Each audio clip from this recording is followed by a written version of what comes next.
Sup guys, it's Toad back with you for yet another morning. This one's going to be great. Wednesday, February 19th. Do I have to say it? The slump continues.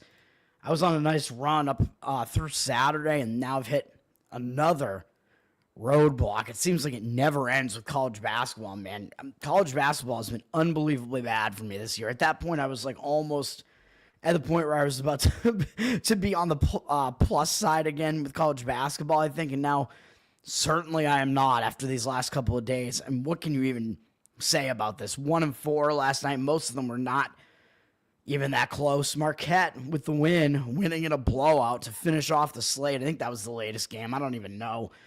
I stopped paying attention. Davidson lost. Purdue, again, did not have a good game at all. Wisconsin played very well. So those were all losses. Arizona State was kind of hanging in there. Towards the end of the game, it's like, yeah, they're down 14, 15. Like maybe they have a shot to do this. But no. Let's move on to today. I got 3 college basketball plays on the slate today. And I don't love this card, to be honest. All 3 are games that are kind of in pick'em prices. And they're all kind of fading public sentiment. So if you know me, that is basically what I like to do. So let's dive into this slate, man. I'm going to skip a lot of these games because a lot of them are not even that interesting. The first game involving a ranked team is Vandy and Kentucky. That game is up at 7 p.m. Eastern. This game's a little bit interesting. Kentucky coming off that loss to Texas, or I actually played Texas in that game and got that win. Pretty close, but got the win. That was during my hot streak. Which seems so long ago at this point. Kentucky coming off that big win to season sweep Tennessee. That was huge for them. Now they're coming off that loss. They got Alabama up next. So, yes, that is a big game coming up next against Alabama. Not only is it Alabama, who's one of the top-ranked teams, but it's also road revenge because Kentucky actually lost to them at home. So that is a huge game. So that may be cause for look ahead, but they did also lose at Vandy, and that was a game where I actually played Vandy because it was sandwiched in between that tough game against Alabama and having Tennessee up next. So does that mean Kentucky will be focused here because it is revenge against Vandy? It's tough for me to gauge, man. I see arguments that it's not a great spot for Kentucky. I could see arguments that they will show up because Vandy beat them already. Vandy is coming off a pretty tough game at Tennessee. They played well. That's their in-state rival. It's 12.5-point favorites. They were pretty close to being able to win this game outright, surprising. I didn't pay that much attention to it, but they were still within 2 points in the final minute of this game. So Vandy actually was winning this game outright, and they're actually blowing Tennessee off their own floor for a while. So Vandy coming off of that, that's pretty difficult, man. So because Vandy's coming off that in a rivalry game and almost pulling off a giant upset, that would have me slightly looking Kentucky's way, in my opinion. That plus the fact that it's revenge for Kentucky, and Kentucky's coming off a loss. Kentucky down from 7 to 6 with juice. So you get a decent price on Kentucky. 83% of tickets, 93% of the cash on them. I believe Kentucky, when they played at Vandy, I think they were like, I thought they were like a 2.5-point favorite. Maybe I'm misremembering that. Maybe it was, maybe Vandy was favored, actually. I don't even remember, but this line actually seems a little bit short to me at this point on Kentucky. So I would have a slight lean in that direction. It's nothing huge there.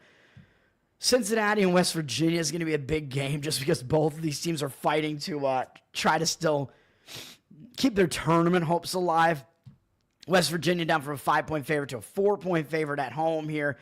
I don't know what I even think about this game other than I figured I'd point it out just because it has bracket ramifications here.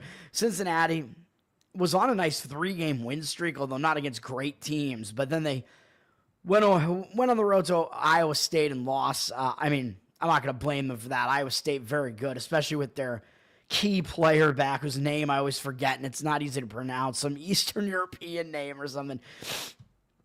So now Cincinnati's playing a second straight road game. However, they did lose on their own floor to West Virginia not that long ago, so there's a little bit of road revenge here for Cincinnati, so that might kind of negate the fact that it's a second straight road game, and they're actually coming back more towards their area of the country because Morgantown is a lot closer to Cincinnati than Iowa is, so, or Iowa State, Ames, Iowa. So it may actually be almost more of like kind of a return home type of spot for them, which is not bad in college basketball. West Virginia's lost a bunch of games recently, man. I mean, they have not been playing well. They've lost 6 of their last 8 or something like that after they were pretty hot early in the season, but conference play has really kind of hurt them.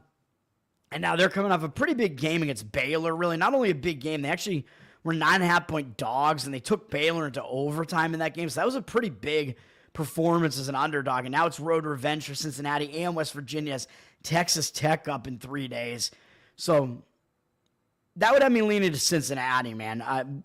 In agreeing with the market move there, that would be my lean in that one. But again, both of these teams are going to be fighting to try to keep their tournament hopes alive. So both teams do have motivation for that reason.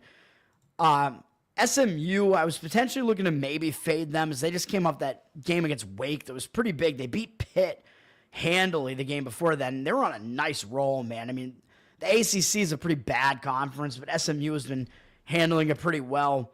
But then they ran into Wake, who's one of the better teams in the conference, really not saying much, but Wake and SMU, those are teams that are bubble teams as far as the tournament is concerned. And, SMU got Wake at home, and they couldn't get the job done, and they lost.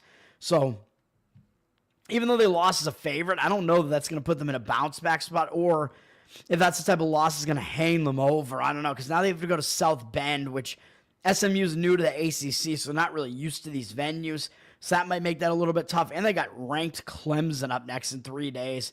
So it almost kind of looks like a sandwich spot because of the magnitude of that Wake game. So that would have me lean into Notre Dame slightly in this one. Notre Dame coming off another loss. They've lost 2 straight games at home, so you got to think they're going to want to try to bounce back from that. They have had 3 road games in the last 5 games and won one of those. I think they only beat Boston College, which is just really bad. SMU down from 3-2. 62% of tickets, 69% of the cash on them. So the cash percentage is on them, but the line has dropped on SMU a little bit. So the line movement is kind of in agreement with me on the Notre Dame side there. That's what I would agree with. North Carolina is a big favorite against NC State. It is road revenge, I think, for NC State. I think North Carolina beat NC State by 2 on the road, if I'm not mistaken. Where was that? Yeah, that was back a while ago now. But North Carolina, I mean, NC State, so it makes it revenge for NC State. It's road revenge for NC State. But North Carolina fighting to keep their tournament hopes alive. So I don't think they're going to overlook this game. So this is a tough game here. Let me see. What did I just do, man? What? I don't even know what I just did. North Carolina. I opened up another Firefox window, an empty window by accident, but there it is. North Carolina is down from 11-10 in this game, so some movement driving the line down, but they were a pretty big favorite here. I know they've lost as a decent-sized favorite before. I would expect them to win this game. I don't know about the cover, though. NC State, not very good, but they did just break a long loss streak. They had lost a ton of games in a row. So beating BC is kind of a win that like gets that monkey off your back, you know. You've lost so many games in a row. You finally win again. That gives you a sense of a little bit of confidence moving forward. So that's a good thing for NC State. So they have a couple of motivational factors leaning towards them in this game at least. And North Carolina has won 2 of their last 3, beating Pitt, and then I thought it was a good spot for them to catch Clemson, and they didn't do well there, but they turned around and beat Syracuse as a road team. North Carolina, still, I don't think they're as bad as they look, so we'll see what happens, man, but that's how I look at that game. St. Joe's and George Washington is one of the better A-10 games today, even though George Washington's kind of slipping. St. Joe's just had a really close game against George Mason, having to play the 2 Georgias back-to-back. That's a big game. Tough loss at George Mason. Now I got to turn around and face George Washington. Not really an easy thing to do. So tough spot for St. Joe's there, even though I think they may be the better team over George Washington. George Washington coming off a win over Davidson and now coming back home, and they lost actually their last 2 home games, but to tough teams, George Mason and VCU, who may be the 2 best teams in this conference. So it could be a little bit of a bounce back spot for George Washington. So I lean that way, but the line is totally against it, with the odds makers telling you St. Joe's is enough the better team that they're actually laying a price on the road in this game. But I don't know if it's a great spot for them, really. So I'm passing on the game, obviously. St. Joe's up from 1 to 1.5 with juice, 50% of tickets, 81% of the cash on them. Yeah, that's going to be a pass for me, but that's it's at least interesting to point out what's going on in that game. I do like Georgetown, although this is not going to be a play for me either. Providence, I had them the other day because Villanova was coming up that big win over St. John's, so I thought it was a bad spot for them. Providence caught them at a good time. Providence won, and they broke a 4-game loss streak that they had, so in a way that might help give them a little bit of momentum going forward. In a way, I don't think that this is a very good spot because they're going on the road to Georgetown. They already beat Georgetown by 10 at home, and they got Marquette up next after this, and Providence knows they're not going anywhere. So they're coming off a pretty big win over Villanova. Now they're going on the road to face a team they already beat by double digits, and with Marquette and UConn up next. 2 big games coming up on the horizon after that. Not a great spot, in my opinion. Georgetown has at least sort of seen a resurgence this year to some extent. They've been somewhat competitive in this conference at the very least, whereas last year they were just terrible. They had become a doormat in this conference. They're coming off an ugly loss to Butler. They'd beaten Butler at home the other time they played them. So the last couple of home games they did win, but they were over Seton Hall and Butler, bad teams. But Providence is better than those teams, but not by a whole lot. So coming off a loss like that could be a little bit of a bounce back spot for Georgetown. It's a little bit of revenge mixed in there. I don't think it's a great spot for Providence. So Georgetown would be the lean here. They're up from 2 to 3.5 there. That's the way that I look at that. And I think what I saw here is that Georgetown actually is the better defense, if I'm not mistaken. So even though they're laying points here, let me see. Did I see that right? I can't type at all, man. Providence, yeah, they're sub 100 in defense, although they're ranked as very unlucky. Georgetown actually right behind them in KenPom's rankings. Georgetown actually 38th defensively. So Providence is the better offensive team. Georgetown the better defensive team, although they're laying points. Georgetown is the somewhat more lucky team, although both teams on the unlucky side. And Georgetown plays faster than Providence does in the faster half. So Georgetown may try to speed this game up. UNC Greensboro, East Tennessee State. That's the big game in the SoCon tonight, I think. Although, actually, Furman is playing Samford tonight, too, I think. UNC Greensboro just beat Samford, and now they're facing a second straight road game, and they already beat East Tennessee at home. So all of those would be factors that would have me looking towards the East Tennessee side here a little bit. East Tennessee has kind of the uglier record here, so it almost looks pretty easy to take Greensboro, and I'm not sure I would do that.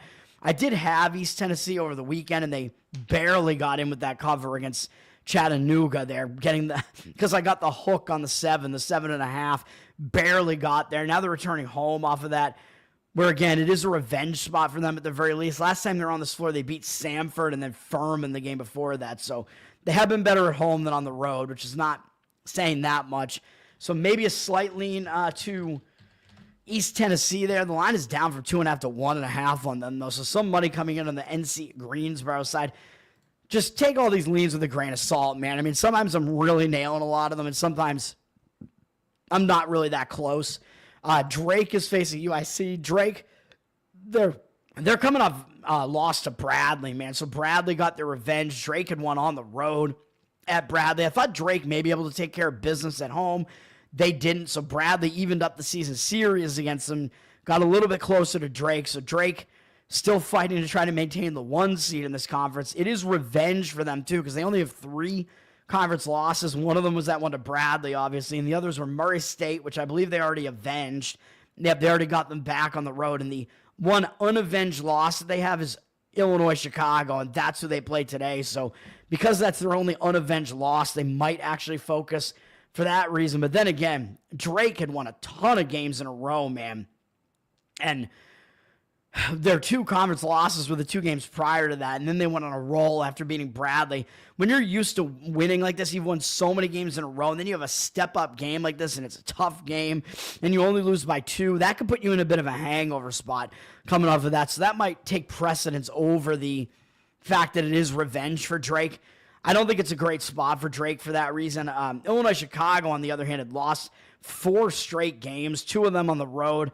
They came back home. They lost to Murray State on the road, whereas Drake beat them on the road. So people might like Drake in this game for that reason, too. UIC bounced back on a win over Missouri State, who's probably the worst team in this conference, but at the very least, it's a win that can help break that, like, losing momentum. Like I mentioned earlier, and UIC, I mean, they're going to show up for a game against the best team in the conference, Drake, even though they did beat them once already. Drake is up from 10-10 with juice, so they are a big favorite here. They should win the game. In a spot like that, I would not want to lay the points with Drake, really, though, but the line is moving slightly up on them, and they do have revenge, but all the other factors I mentioned, it is kind of a hangover spot for them as well. Furman is at Samford. This is revenge for Samford. They lost on the road by 2 to Furman a while ago. Samford is the better of these two teams. They had lost 2 games in a row against East Tennessee and Chattanooga. Those are pretty good teams. Bounced back with a win over Wofford, who has that big white dude who underhands free throws now because he was shooting 30% from the free throw line, and now he's like 60% shooting underhand. If you saw that, the granny shot, that was kind of going viral on Twitter. Whatever, man. That's a guy in Wofford. Samford returning home here. It's a big game for them. It is revenge. They don't have any big games up next, so it looks like a decent spot for Samford to come back and have focus in this game. Furman is coming off a tougher game at home against UNC Greensboro. Now I'm going to go back out on the road. So if you forced me, I would lean to Samford in this one. They are a 7.5-point favorite. There's been no line movement on that one yet. We'll see what happens in that game as well, as I always say.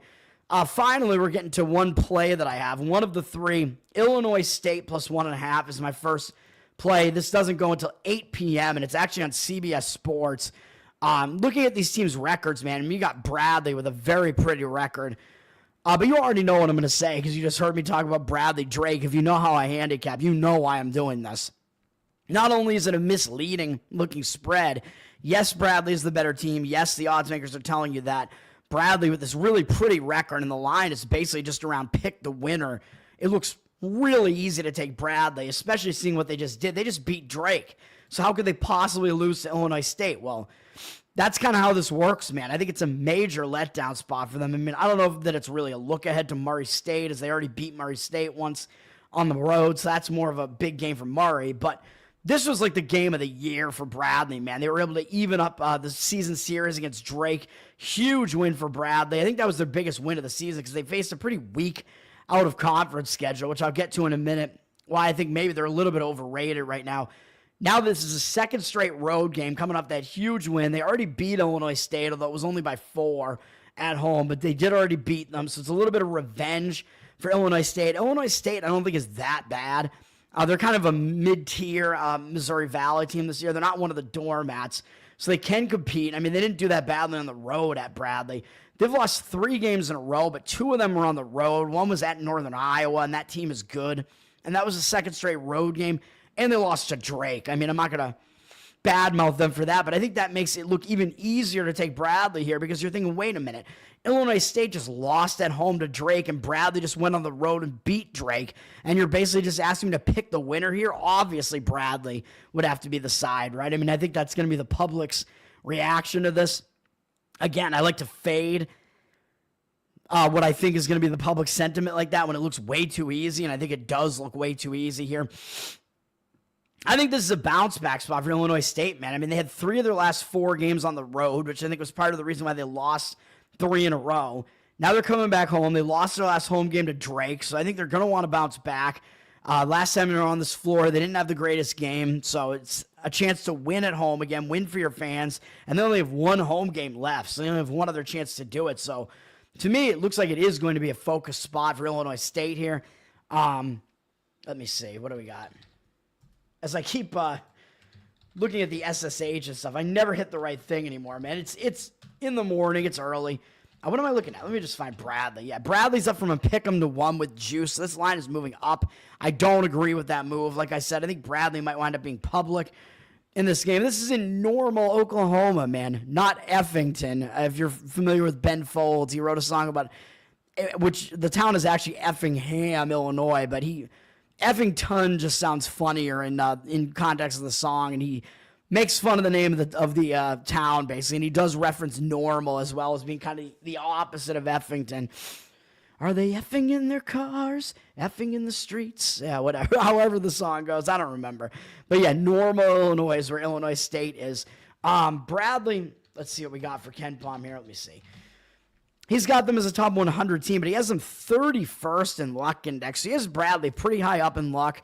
Pretty slow team, 245th in tempo. He's got them 113th in defense. So sub 100 in defense at least, and in the top 100 offensively, though. But he's got Illinois State. They're actually a more extreme version of Bradley almost, whereas although they play slower than Bradley. So Bradley, I forget what I just said. Bradley plays a little bit faster, right? I think they do. Oh, no, they don't. They're 245th in tempo. What am I saying? Yeah, so Illinois State is actually almost like Bradley light here, as they play a little bit slower. They're also worse on defense, but they're significantly worse on defense. So they're actually better on offense than Bradley is. But what I'm looking at is I think Bradley's overrated, man, because you can see they're really high in the luck index. Illinois State, 257. So he's got Illinois State way down to 257. So he has them as being a team that's underperforming. Bradley's overperforming. Illinois State's face a slightly more difficult schedule, though not by much. And Illinois State plays actually a little bit slower than Bradley does. So they may be able to slow this game down a little bit more than what Bradley wants, even though they don't play good defense. But I think that mostly it's about the spot there. So Illinois State will be the play in that one. South Alabama and Arkansas State, that's going to be a big game. That's a good game, man, between what may be the top two teams in this Sun Belt Conference. It is also revenge for Arkansas State as they lost on the road to South Alabama. They've lost 3 of their last 4 games, but 2 of them were on the road. One of them was in that MAC Sun Belt Challenge. So I don't know if I'd really blame them for that, but they bounced back with a win over Southern Miss, and then they lost to Troy. So they are coming off a tough game against Troy. So it's revenge for Arkansas State, but they are coming off a difficult game as well, playing 2 difficult games in a row. I think both teams are going to be focused on this game, man. And South Alabama just beat Texas State. Coming into this game, they've won 4 of their last 5 games, which none of the games are really against like top-tier teams, though, so we'll see. Arkansas State down from 9 to 8.5. I can see arguments for both sides here, man. Like I said, it's revenge for Arkansas State, but a tougher spot for Arkansas State, so we will see. St. Thomas is in one of those spots, man, where they're coming off beating Omaha. So that's a big win for them. Now they're going on the road to face South Dakota, who they already beat at home 119 to 104 in regulation. I don't know how a game was that high scoring in regulation. Unbelievable. It must have been ridiculously fast paced. Who knows? That's just crazy. But now they're going out on the road to face South Dakota, and South Dakota has kind of had a knack for beating teams off of beating Omaha, if I recall correctly. And they actually beat Omaha, or playing well in those spots at least. They actually beat Omaha as well. They were the first team to beat Omaha, who I think is a very overrated team. As I keep saying, Omaha's finally lost 2 games in a row. South Dakota, though, they're coming off their big rivalry game against South Dakota State, and South Dakota State was coming off beating Omaha. So South Dakota State wasn't in a very good spot there. I believe South Dakota covered that number. Yeah, they did. They played pretty well against their rival at home, so they're coming off a big game as well. So both of these teams are coming off big games, so I would not want to touch this game. St. Thomas is down from 5 to 4.5 in that game. We will see what happens there, and I think it's a stronger play to look to go against Omaha, man, as I think we're finally starting to see the collapse from Omaha happen, as they are not as good as they looked, as I said. They finally have lost 2 games in a row, both on the road to the top 2 teams in the conference. Both of those teams got revenge on them, South Dakota State and St. Thomas. So now Omaha's having to face a 3rd straight road game, go to Kansas City, who they already beat by 19 at home. And who do they have up next? Oh, yeah, they have the first team that beat them in conference, and it's their only unavenged loss in conference. The only team they haven't beaten in conference, that South Dakota team that I just mentioned. So I think that's a big game. I think that's a look ahead. I think this makes it a really tough spot for Omaha. I think it's a sandwich spot. I like Kansas City in this game, and Kansas City's laying points here, and they have a way uglier record. So it almost looks too easy. It looks like you're almost getting free money taking the points with the team with the better record in Omaha, but I don't agree with that. Kansas City has been awful, too. I mean, look at all these games they've lost recently. I think they've lost 8 of their last 9 games or something like that. I mean, they're on a horrible, horrible stretch right now, which does kind of make me want to stay off of it a little bit, but nobody's going to want to play on this team right now, and I think the spot is really bad for Omaha. Kansas City at least won their last game on this floor at home, so that might at least give them a little bit of confidence coming into this game. The odds makers telling you what's going on here. Kansas City is up from 1 to 3 with juice now. I think the line's getting away from you a little bit. If you wanted to lay the 1 or lay like a money line on Kansas City, that's kind of the way that I would look in this game because I do lean to their side in this game. But this is getting a little bit extreme, man. It's getting out of hand. 61% of the cash on them, 50% of the tickets evenly split. But I do think the Kansas City side is the correct side in that game. Andrew, what's up, man? On Demi Moore winning for Best Actress, I actually agree. I think she actually may win it this year. I think she deserves it. If you've seen The Substance, I haven't really seen any of the other Oscar contenders because a lot of them I just know are going to be total ass. But The Substance is actually a really good movie. Really weird, creepy, crazy movie. The cinematography in it is awesome. And Demi Moore is amazing in it as well. And I think Margaret Qualley is getting overlooked as well. She plays the young clone of Demi in the movie. And she's really good in it too, even though they gave her prosthetic titties in the movie, though. She's naked in it, but prosthetic tits, and she's been naked in other movies, so I think it's because she has small tits, and they wanted, the whole point of the movie is that she's supposed to be this, perfect, clone version of, younger version of Demi, basically, so I think that's why they did it. I don't think it was because she was like, oh, I'm not going to do nudity, because she's done so much, although I prefer, if you know me, I prefer her in her natural look there, so, but I'm ranting here. Where do you want to bet on that? I think you could actually... I think DraftKings and places like that have the Oscar betting now, I believe. They don't offer a lot of novelty bets at those sites, and they don't offer a lot. Sometimes they won't offer the college, in-state colleges, which is the case in Massachusetts, which is really annoying. It's stupid. Although the Massachusetts colleges all suck, but sometimes they'll want to bet on games that they're involved in. I would look at DraftKings, see if they have it. If they don't, then probably some of the offshore books. You might have to go to Bovada or something like that, which I think is still one of the easier ones to access. But I use VPNs to get into all these offshore sites, so I'm not even sure which ones are easier than others at this point. They're all kind of annoying to use at this point. So, you could look at some of the other offshore sites. Bet Online, I think, is still offshore. Bookmaker, those sites. But DraftKings, FanDuel, sites like that may actually have it. You want me to look right now? I can. Or you can go to, I don't know how close you are to Canada. You can probably do it at MGM in Canada or whatever. Let me see. DraftKings, do they have the Oscars? Let's see. Yeah, they do. Yeah, you can bet on it at DraftKings. Yeah, you can bet on Best Actress. Demi Moore, minus 145 right now. I think that line has gone up a little bit, though. I think she was at a cheaper price a little while ago. She's climbing, man. But I do agree that I think she is going to win that award. But as more information comes out, if it comes out that she is going to win, then you're going to see that line really skyrocket. I probably wouldn't want to wait to take that. So a little bit of a sidetrack there. Auburn's playing Arkansas, man. And Auburn, we know they're coming off that huge win over Alabama. So do I think this is a letdown spot? Yeah, it could be. I would not want to try to play on Auburn after that. But Auburn is such a big favorite here that I just don't want to touch the game, man. A lot of times I'll just avoid these games with bigger spreads. Arkansas, they're coming off a fairly tough game, too, against Texas A&M on the road, and now they're facing another second straight road game, which is never really that easy to do. Although, obviously, it would be huge if Arkansas would be able to win this game. I don't think it's going to happen, but they may be able to hang within this number. Auburn down from 16 to 15.5. 67% of the cash on Auburn, though, and 62% of the tickets on the other side on Arkansas. So I don't know, maybe... I don't know what the public's thinking is on this, because you'd think they would just come in on Auburn because they know they're the better team. Auburn looks almost unbeatable, even though they did lose to Florida a little while ago. I mean, I don't see them losing this game, but maybe it's the Calipari factor. It's like, oh, Arkansas needs this game because they're fighting to get into the tournament. Yeah, they are. So you might see Arkansas be a little bit more motivated here, although I don't think that's enough for them. I don't think they're going to win this game outright. They may cover, though, but it looks like the line has moved down a little bit on Auburn, but the cash is coming in against them. Difficult to say, man.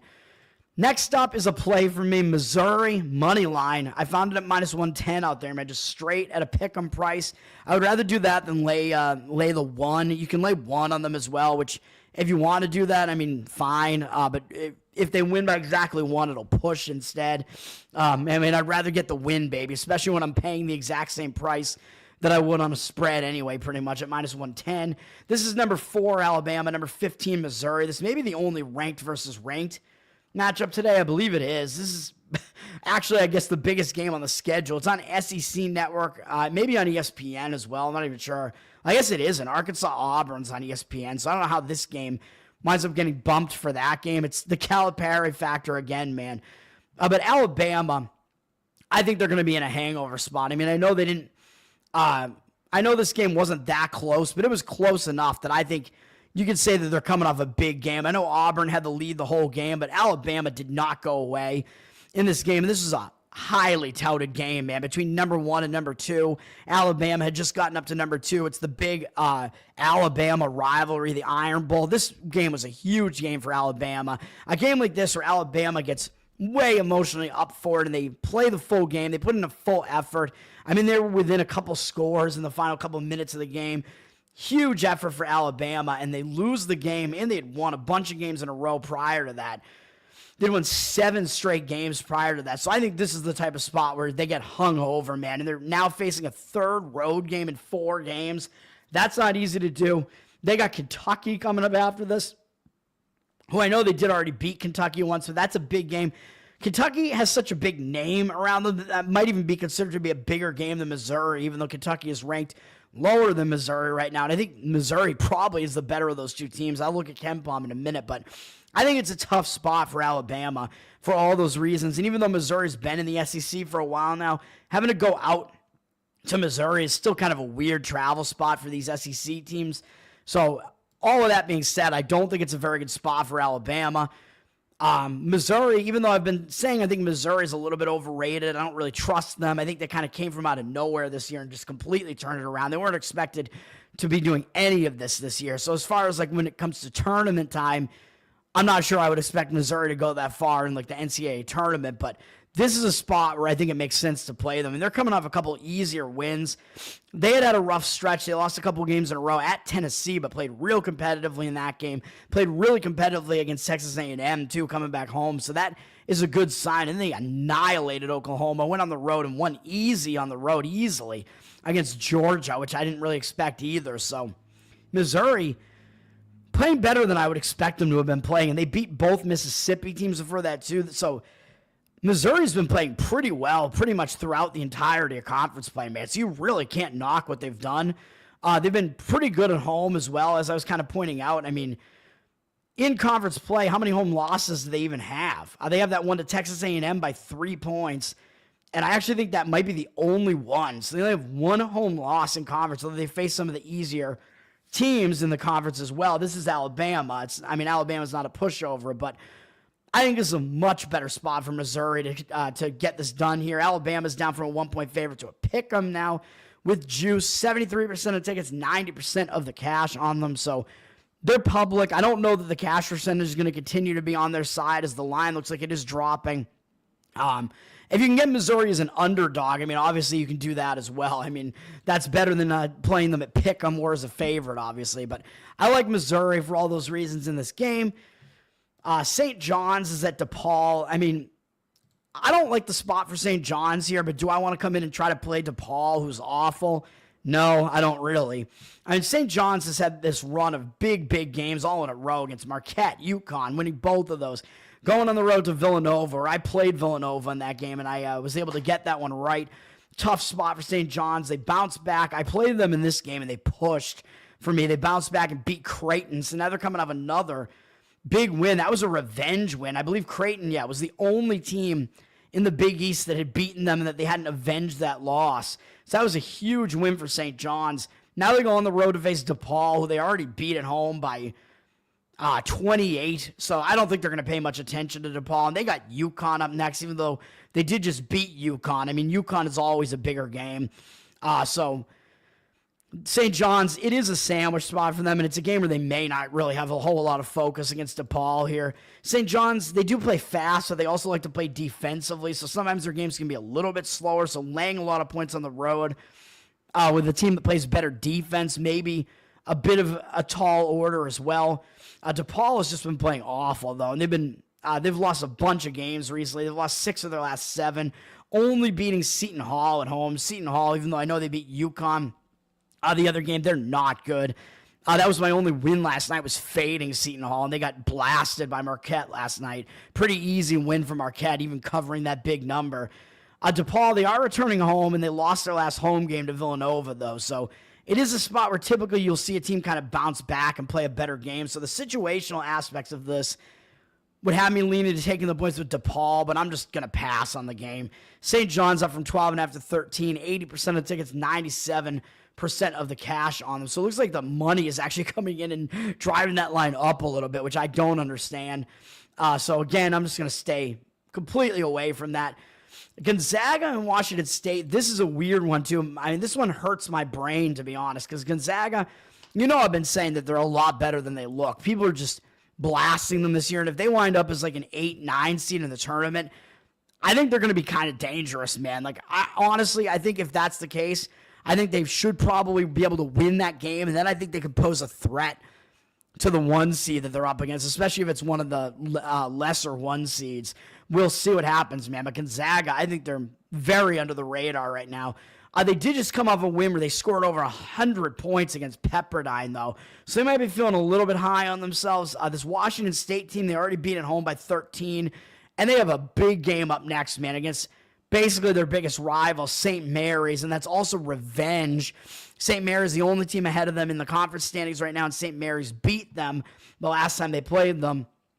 And I believe that's the only team in conference they haven't beaten, if I'm not mistaken. Or no, they haven't played Santa Clara again yet.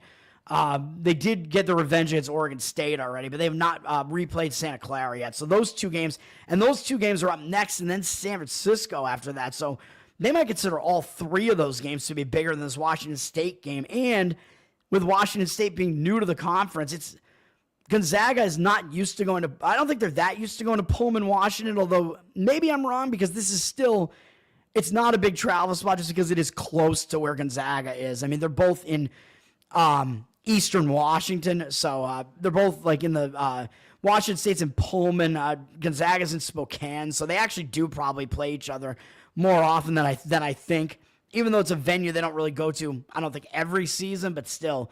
That kind of mitigates the fact that it's kind of an unfamiliar venue, although I don't think the spot is great for Gonzaga for all the other reasons I just said. But Washington State's coming off playing St. Mary's.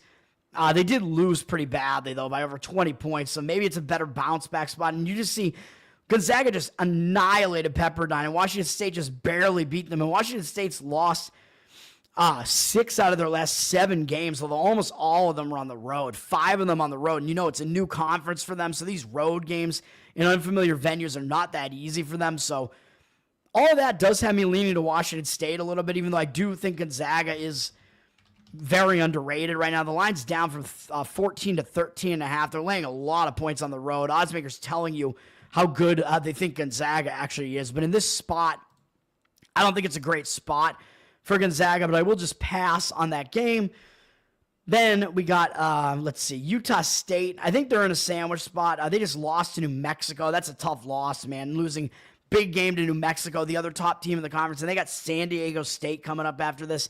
And they already beat San Jose State on the road by 7 points, so it's road revenge for San Jose State. The problem is San Jose State's just got injury issues. Utah State's definitely the better team. They're up from 14.5 to 17.5 with juice, 93% of the cash on them, and 50% of the tickets evenly split. So I don't want to come in and try to play that game either. My last game before I talk about NBA, I know NBA is back, Boise State minus 2.5, man. And this is another one where I think it looks way too easy to come and grab points. Like, people are going to look at this. How am I getting points with New Mexico, who has one loss in conference? They have a way better record than Boise. It just looks so easy to take New Mexico, but this is a prime letdown spot. Man, New Mexico just completed the season sweep of Utah State. That was huge. Getting the job done in a close 3-point game, too. They got to go on the road to Boise. They already beat Boise at home by 19 points, so they may overlook Boise a little bit. And they got San Diego State up next, who their name carries a lot of weight in this conference, man, even though they already beat San Diego State as well by 14. That is a big game. They may consider that to be a bigger game than Boise. San Diego State's right up there at third in the conference now as well. I mean, they're not going anywhere. They may make the tournament again. They're still one of the top teams in the Mountain West. So this may be a spot where New Mexico is in a letdown, and a sandwich, really, and they just don't pay as much attention to a Boise team that they already beat. So I like all that. And Boise, they just lost bad to San Diego State. They only scored 47 points in the game on the road. San Diego State does like to grind you and play ugly, but man, that is an ugly loss. Scoring only 47 points. I think it's a bounce back spot, man, for Boise coming back home for this one. They had played 2 out of their last 3 on the road prior to this. I think it's a good spot. New Mexico, you can catch New Mexico in a bad spot. I like Boise. Boise also slows the game down. So Boise isn't really that bad. KenPom has them 49th in the country, so kind of sneaky there. He actually has them above Utah State and not that far down, only 11 points, 11 ranking spots lower than New Mexico. New Mexico plays insanely fast, 6th in the country, so they're not going to want to play Boise's style, which is way, way slower. At 239th in the country. Boise's way lower in the luck index, too. So similar strength of schedule, but KenPom's telling you Boise is under the radar right now, way lower in the luck index. And they're actually the better offensive team, better offensive efficiency, slow, efficient offense from Boise, and not as good on defense, but not terrible, almost cracking the top 50 in both. And if Boise's able to slow this game down, yeah, it's going to be a style that New Mexico does not want to play. Boise's up from 2 to 3.5 with juice. 86% of tickets, 99% of the cash on them. So the line is moving up quickly. Maybe a spot where you may have to, you could look money line on Boise State because the line's getting a little bit out of control. 3.5 is a little bit high for my taste, but we will see. As KenPom is still telling you they are the slightly worse team, so about 3, I think, would be probably the most I would want to try to lay in that one. We will see, and we do have NBA back in action with Charlotte at the Lakers, and Lakers huge favorite, obviously. We're coming out of the All-Star break, and coming out of the All-Star break, the main thing you want to look at is if a team went into the All-Star break on a really bad note, it can function like a bye, and that team can use that extra time off to fix things, whereas if a team went in on a good note, they tend to use that bye they tend to not be able to use that bye to fix things because they have nothing to fix. Obviously Charlotte was playing terrible. They won only 1 game in the last couple of weeks, losing 3 in a row headed into the All-Star break. But Charlotte's a bad team, man. So I don't know. Maybe they'll use it to bounce back. Maybe they'll be focused on a game against the Lakers. Both of these teams play tomorrow as well. But Charlotte is starting a road trip as well, and that does tend to be a focus spot because you want to get the road trip starting off right as well. And you're playing, again, a big-name team like the Lakers. So you may get some focus out of Charlotte here. They got Denver tomorrow. Lakers have Portland tomorrow, and they may overlook Charlotte. The Lakers did lose to Utah going into the All-Star break, but that was a weird zigzag spot where they just beaten Utah by a lot. They had to go on the road into elevation. I just think they were looking forward to the All-Star break, man, so they got caught. But then again, I do think L.A. is going to have to work Luka into their rotation, man. He's still getting worked in. So I think L.A. could still be a little bit overvalued because of that, and I don't think they're at their full potential yet, trying to get that chemistry built up, which I don't think is going to be there yet. They may not fully focus on the Hornets. Lakers down from 13 to 12 with juice. 79%, I think, is 91% of the cash on them, but the line looks like it's dropping a little bit. If you forced me to give you a lean on this game, it would be to take the points with Charlotte, but I'm not going to do that. Playing in LA, although at least it's not much of a travel spot when you have the whole All-Star break to get your asses out there, basically. So the travel spot isn't as bad as it would be Otherwise, that's going to do it for me, man. My 3 college basketball plays: Illinois State plus 1.5, Missouri money line minus 110, Boise minus 2.5. That's going to do it. Tower Gang Toad on Twitter, patreon.com/Tower Gang. You'll get the live pre-show and post-show tonight, baby. And the most offensive podcast is back Wednesday nights, 9-11 p.m. Thanks, everybody. Thanks, Andrew. Hopefully you got that answer to the Demi Moore question there. Peace, everybody.